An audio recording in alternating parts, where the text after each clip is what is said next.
because man's task is to make the earth after the model of heaven. Thy will be done on earth as it is in heaven. Man's project is to heavenize the earth. Man is made to transform the world from glory to glory, to take hold of it and break it down and remake it after the image of heaven.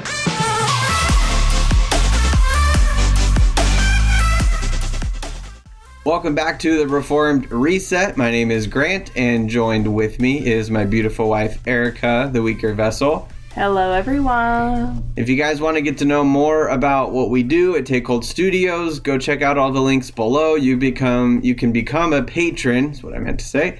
You can check out our merch store, our website, all those things. Make sure that you subscribe to the YouTube channel right now. Smash the like button, smash the bell. Taking after Jordan now. I mean, he's the wizard. That's right. And that way you get notified every time we release new content. And it helps us out, helps us get to new listeners. So we really appreciate it. Mm-hmm. Happy New Year. Happy New Year, everyone. That's right. This will come out. This is the new year. Well, we are not in the new year yet, but we're trying to get a little bit ahead so we can be more consistent in the new year before things get wild and crazy. Yeah.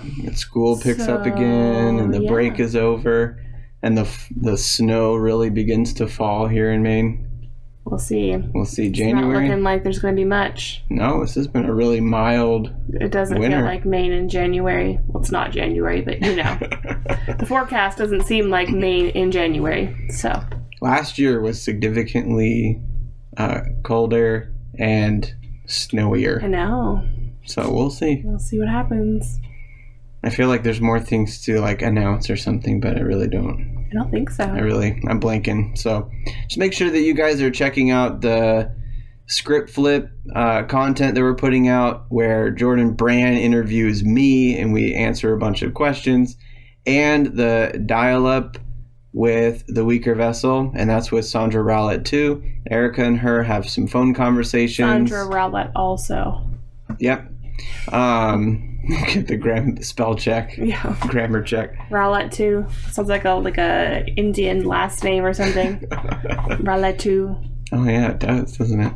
That one is just audio, but they talk through all sorts of domesticity and femininity and theology. It's literally a recorded phone call between my best friend and I. Yeah. That's it. Sometimes it's more profitable than others, I'm sure, but yeah. So if you just, want to chat with your girlfriend one-sided, then you can listen into our conversation. Yeah, there you go. That's what it is. Good stuff. On this episode, guys, because we talked about family integrated worship last time, we thought, let's do an episode on worship. And we wanted specifically... Episodes, right? Oh, yeah, we can do episodes. I was thinking we're going to, do a deep dive into, each... Ooh, I would like that. Yeah. I would like that a lot. This is just we're diving over the topic. Okay. Yeah. Okay. A little flyover. Yeah, that's what I had in my head. All right, very good. No, that's good. Good stuff. This is the production team talking. It's really thorough. We had talked about the topic, and then anything more than that, I guess, was not totally fleshed out. But what we want to talk about is covenant renewal worship. Mm-hmm. And we promised you in the last episode, I think. Did we? I'm pretty sure. We realized that a lot of you who listen to us probably know full well what that is. And then there's probably a large chunk that has no idea what that is. Yeah. Because I know that we have some CREC listeners. Yeah. And so we know that they're going to be familiar with the term, or at least they're going to be familiar with what we explain, because they're going to say, "Oh, hey, that's what we do." Mm-hmm. But many of you probably don't know what it is, so we're going to talk about it and why it's actually just biblical. Exactly. So where do we begin? Covenant renewal worship. What is covenant renewal worship? Well, what is it? From a very basic definition, I would say that covenant renewal worship is just the understanding that when the church meets together for worship, that the corporate worship on a Sunday. Right. Corporate physical worship on the Lord's Day is for covenant renewal with God. Yes. That is the whole purpose, is to meet with God. Yes. To renew covenant with him. Yes. And for him to minister to us as we offer up our gifts, our sacrifice of praise, and all that kind of stuff. Yeah. But that's the whole purpose. It's covenant renewal worship. That's the whole. And that is always how God relates to his people in the Bible and in reality in the world, is through covenant. Yes. Right? There's not one human that does not relate to God by way of a covenant. Yes. Whether he's a covenant breaker or a covenant keeper. Yes. To tip my Van Til hat. Not God, people.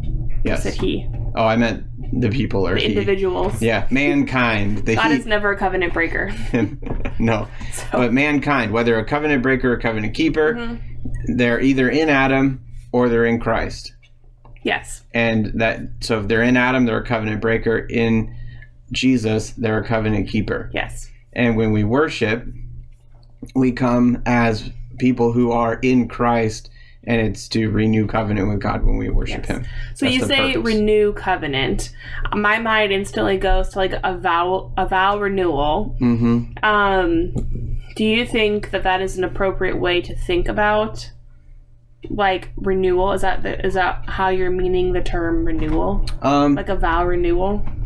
Well, actually, that would be kind of a good analogy, because you know couples that have vow renewals at their 50th anniversary or something like that.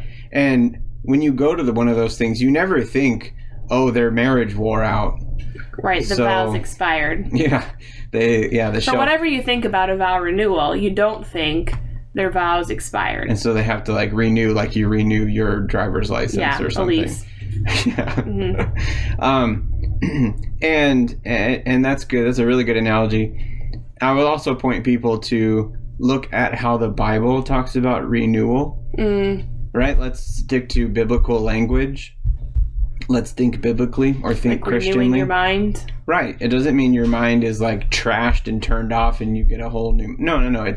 It's transformation, right? The whole transformative redemption in Christ is transformation of everything, of us, of the world, of every sphere of life. Right. And so when we say covenant renewal, we're saying covenant strengthening, refreshing, all those sorts of things. Right.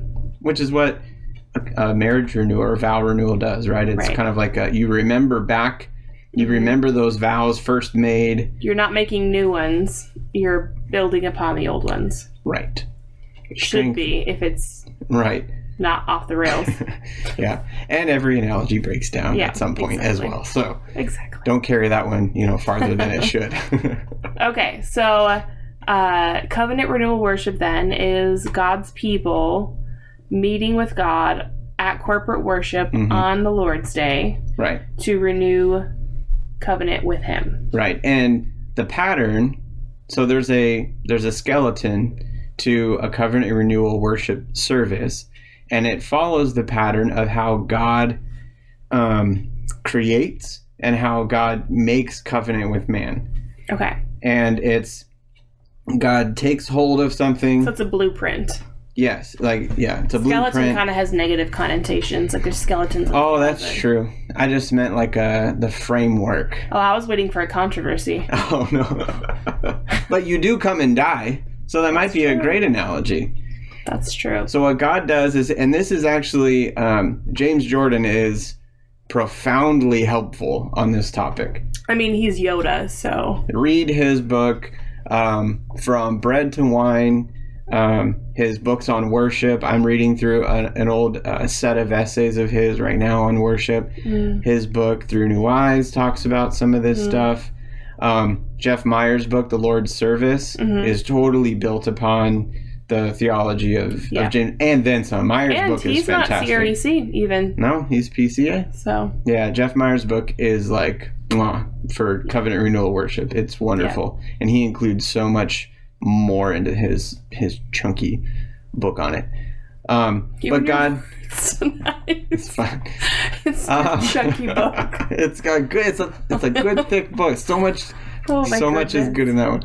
But God, this is what you see with Adam when He creates Adam. He takes hold of dirt, and He takes hold of Adam even, And then when he makes covenant with him, he kills him, right? Puts him to a deep sleep. Death-like sleep. He tears him apart. And then he restructures him, right? He molds him again and multiplies, right? So now there's 2 humans. So there's growth, there's glorification, because woman's the glory of man. Yep. And then he names them. Here's Eve, right? Here's woman. So he's renaming stuff, and then he blesses them, and that's the evaluation, right? He does this in the days of creation too, and James Jordan talks about this in Through New Eyes, where it is good, right? After every day of creation, it is good, and then it is very good. And so that's his evaluation at the end. But it's after him taking hold of something and then dividing it like waters from land. Which is the bumpers on our podcast, right? The Take Hold. That's where our name Take Hold Studios literally comes from. Right. Take it, break it, restructure it, heavenize it, glorify it. Yeah. And then you're renaming it. You're giving it a new name, right? Like, okay. We post mill? Oh, yeah. Straight up. But this is... Covenant Renewal Worship also follows the gospel.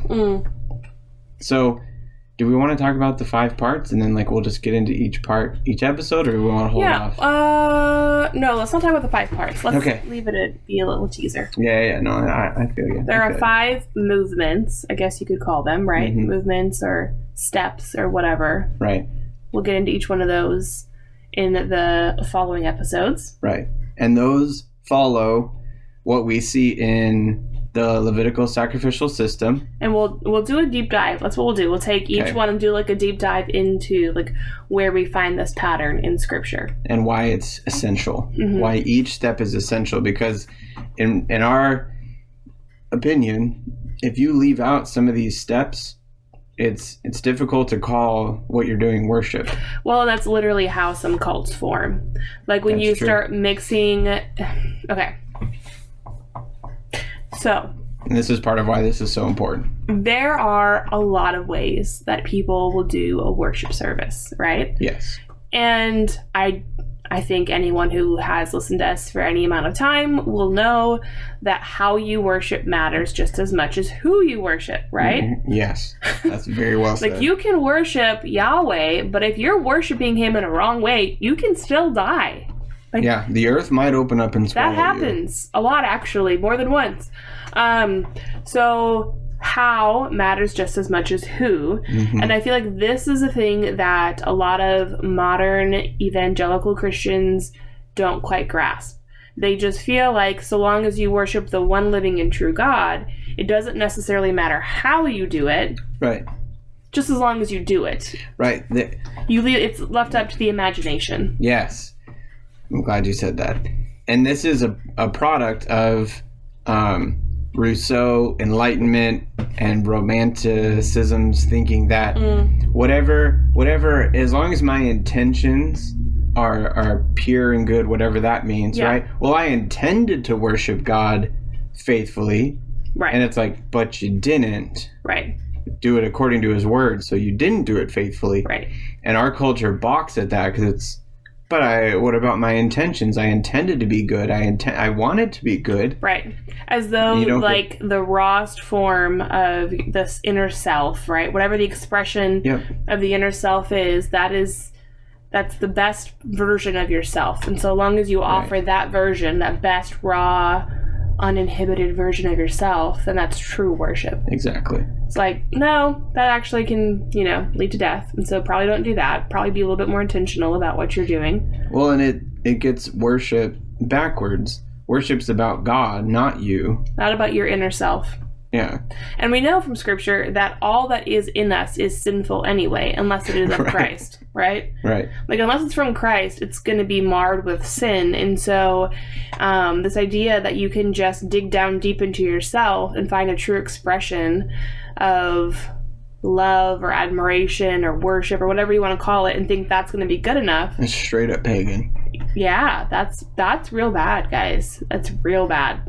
We, as Christians, shouldn't believe that. And the thing is I don't think a lot of Christians are even conscientious of this, right? I don't think that if you were to walk into a Pentecostal church, I grew up in the smorgasbord of churches. Okay. But for the majority of my young childhood, I was in an Assemblies of God church. Churches, actually. But very Pentecostal, very charismatic. Everyone's flapping their jaws, speaking in tongues, seizing on the floor. Kids and youth groups were encouraged to speak in tongues to prove their devotion for God. Right. And like all this kind of crazy stuff, right? And I don't think, in fact, I know that the people in those churches that were teaching me Sunday school or Wednesday night programs, I believe they loved God very earnestly. Like, I believe that they really did want to honor the Lord. Right. What they got wrong was this very thing. You're right. This is what they got wrong. That as long as you're earnest, it doesn't matter what comes out. Yeah, that's good. It was the how that they got wrong. Yeah. The what they had down. They were earnest. They were so earnest. And a lot of people I know felt pressured to do things that they thought were crazy, like roll around on the ground or speak in tongues or set their Ninja Turtles on fire because they had demons in them or whatever. And there was a lot of earnestness there, and they wanted to do the right thing, but they didn't. They missed the mark, and it led to a lot of weird stuff. Right. Yeah, and what we're saying is that it stems back to ungodly pagan philosophy that has trickled into the church, and it goes back to enlightenment, just basically having a worldview that God and His Word is not your starting point. And so that's I mean that's wreaked havoc on all sorts of areas of our lives and there's our culture. also okay, so that's the Pentecostal side of things. There's also the other side of things wherein I don't know the history on this probably as well as you do, but there's this whole side of like the Calvary Chapel, maybe a little bit more pious in their thinking, like in their mind, like they, how do I say this without sounding just like a jerk? A little more like thoughtful, maybe. Okay. They engage the mind more so rather than the feelings. Okay. Because the Pentecostal charismatic is more feelings based, and then there's the other side of things, which is more logic based, which is good. Like both are needed actually in proper worship. But anyway, there's that side of things too, where they like overemphasize the sermon. Like the sermon is the pinnacle of the entire worship service, and that's the only thing that the pastor actually leads in a lot of churches. They bring in outside worship leaders or worship teams, bands, whatever.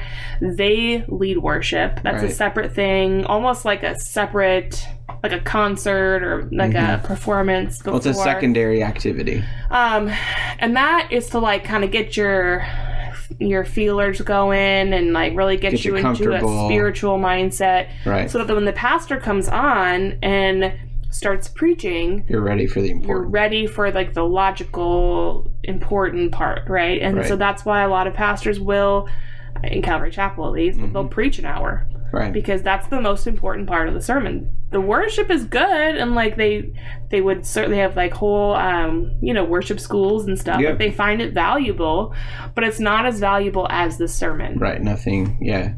They kind of have like a chopped up idea of how the worship service is. And that's a very Gnostic practice. Gnosticism, which is you need to gain this special knowledge so that you can move up the rungs of existence, right? And your goal is to escape this world, because anything earthly or fleshly is nowhere near, like it's actually bad in Gnosticism. I don't think they would say that, but they would. No. But the way that they structure that, it's certainly the mind and knowledge is of higher value than your singing, than of your body posture, than of that kind of stuff. That's all secondary. And once again, though, it's a funny thing, because in the Calvary Chapel, like we met at Calvary Chapel Bible College, they have like a worship school. Like you can go to school to work, like become a worship leader. Right. And so there is a very high importance put on worship. It's not like they look down on it or don't care, or that like the music's bad, or not at all. They're not talented or skilled, and they're more choosy in what songs they would sing probably than a lot of other denominations. I think but that goes back to the word, because they actually do care about correct theology and orthodox doctrine. They're not perfect, but it's better.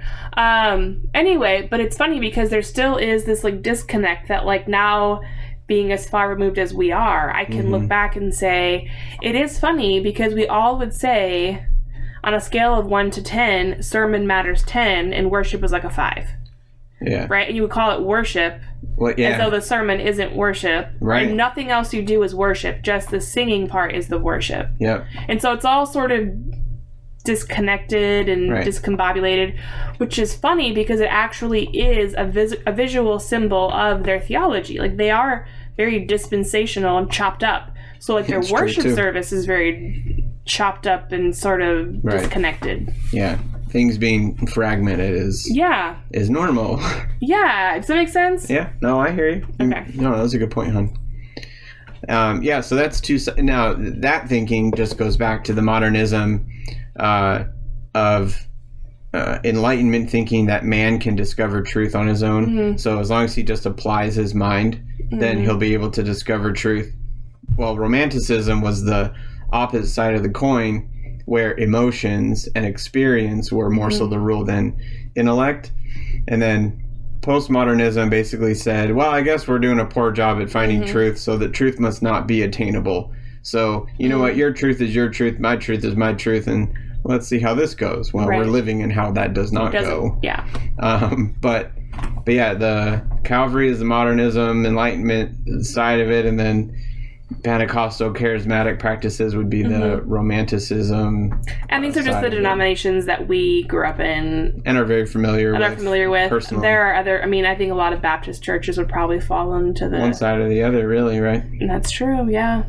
It just depends on their flavor of choice, I guess. Anyway, so Covenant Renewal Worship. But you know, the one thing about Covenant Renewal Worship too is it's more liturgical in that it's not just traditional or old school or ancient. Can you explain what liturgical or the word liturgy means? Yes, and that's why when people hear, oh, that's liturgical, they shouldn't think, oh, that means that it's like the Catholic Church my aunt goes to. Or the word liturgy, there's this other forms and stuff. It just means the work of the people. And so a liturgical worship service just means that the congregation is going to be participating quite a bit. They're doing the work. Right, they're doing the work too. They're singing as well. Because remember, prior to the Reformation, it was professional choirs, and the congregation didn't sing. They just sat there and watched. They were spectators, which, we have returned to that same practice today with Hillsong and Bethel and wherever. We just want to sit and be wowed. Most churches are that way. Yeah. I saw some crazy stuff about like Christmas Eve services, and for those churches that even did do them, oh man, it's bad, guys. There's some real weird stuff that happened. Yeah. But the music's so loud you can't hear the congregation anyway. What'd you see? I literally saw there was a Christmas performance at a church. Yeah. And there were male versions of the Santa Chippendale performance. Yeah. They're like in the little Santa shorts with suspenders, no shirts. This was at a church. Doing a choreographed dance to, I think it was I Saw Mommy Kissing Santa Claus. No, they didn't. Yeah. I'm not kidding you. Oh my gosh. There's some weird stuff, guys. Real weird.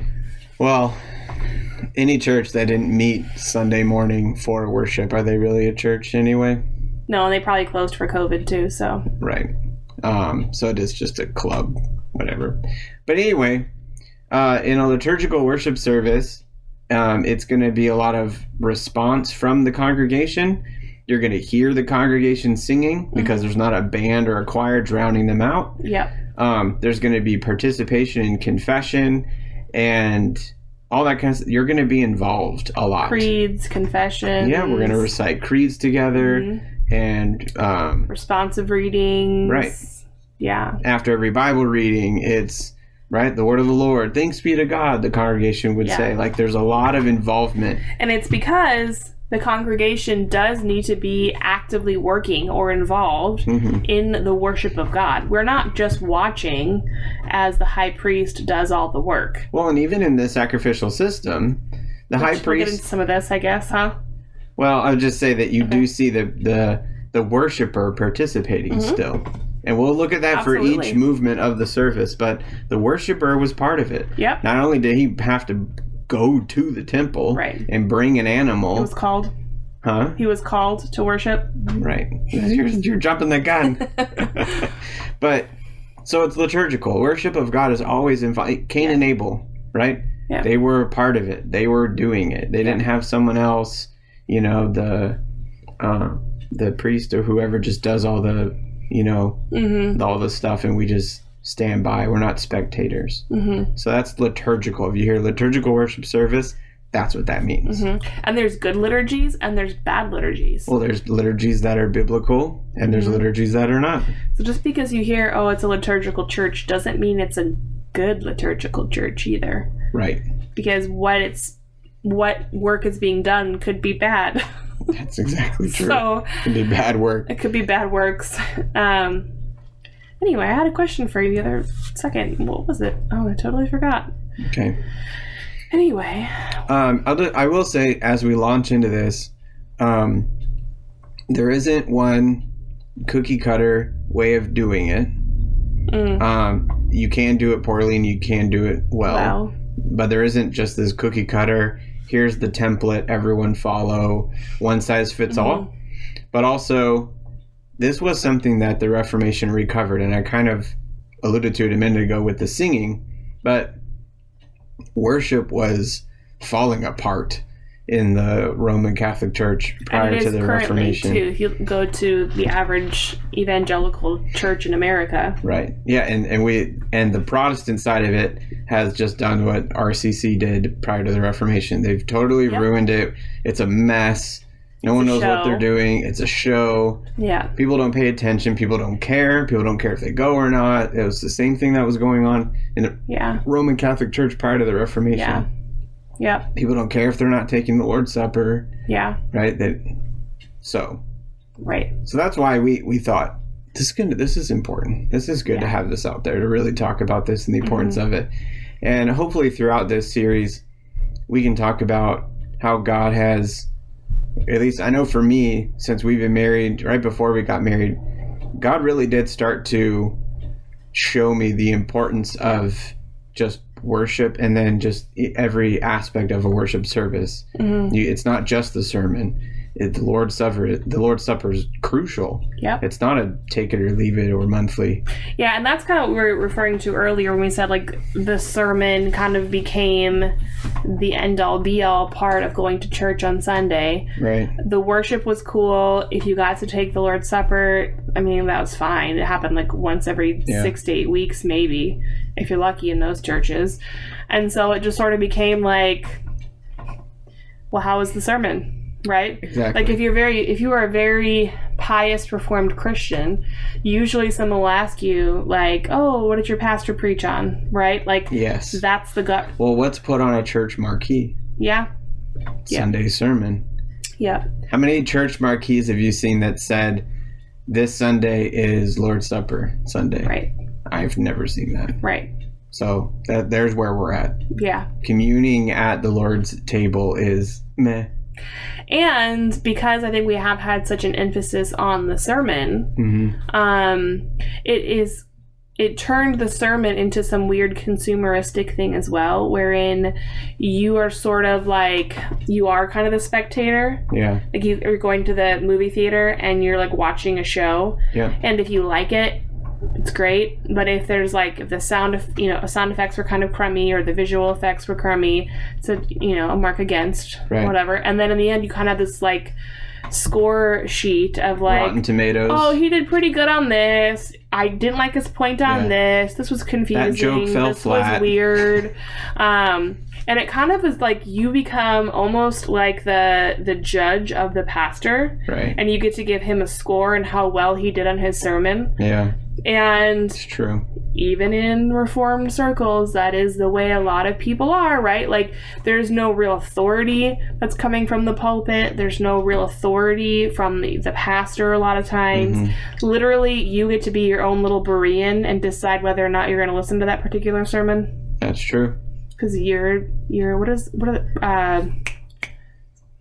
who are those two guys who are like the massive critics, movie critics? Oh, Roger and Ebert? Yes. Or Robert and Ebert? Roger and Ebert, yeah. Whatever it is, that's who you become, right? Yeah. Like, you get to be the critically... I watched that when I was real young, their show. Oh, I didn't even know they had a show. Yeah, they used to have... That old. Yeah, they used to have a show like 30 minutes, and it was the movies that had just come out. Weird, I didn't know that. And that was the, like, Roger and Ebert give it 2 thumbs up. Like, it would be both of them. Huh. That was... Interesting. Yeah. So if it was only 1 thumb up, then you knew one of them didn't like it. Yeah.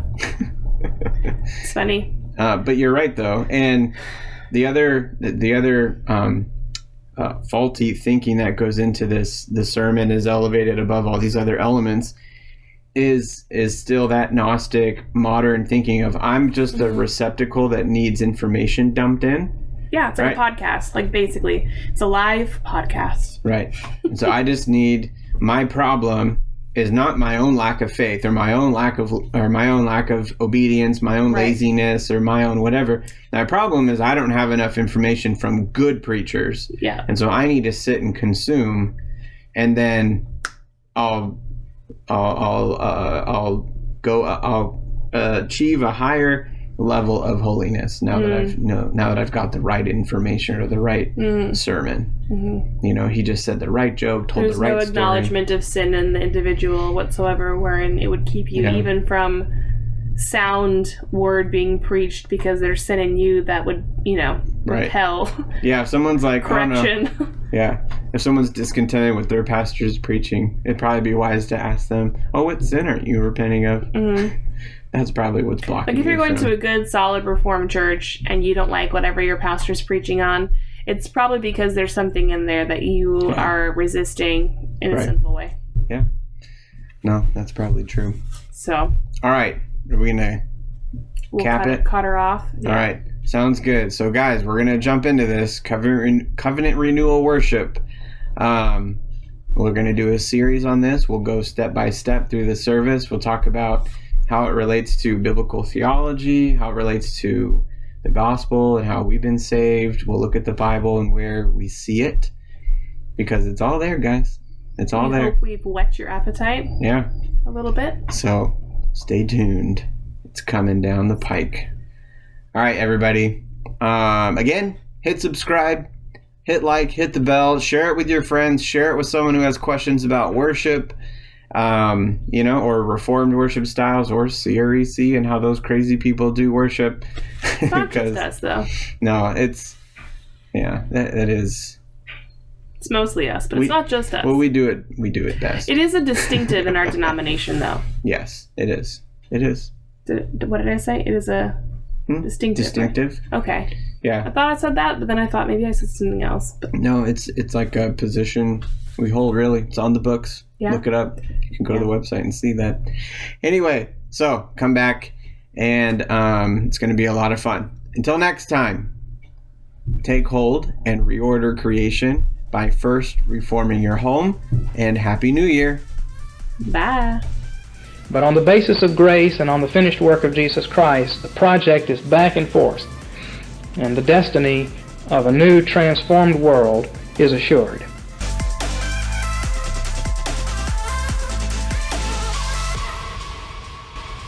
Just put the sourdough in the oven too, so I've got like 40 minutes.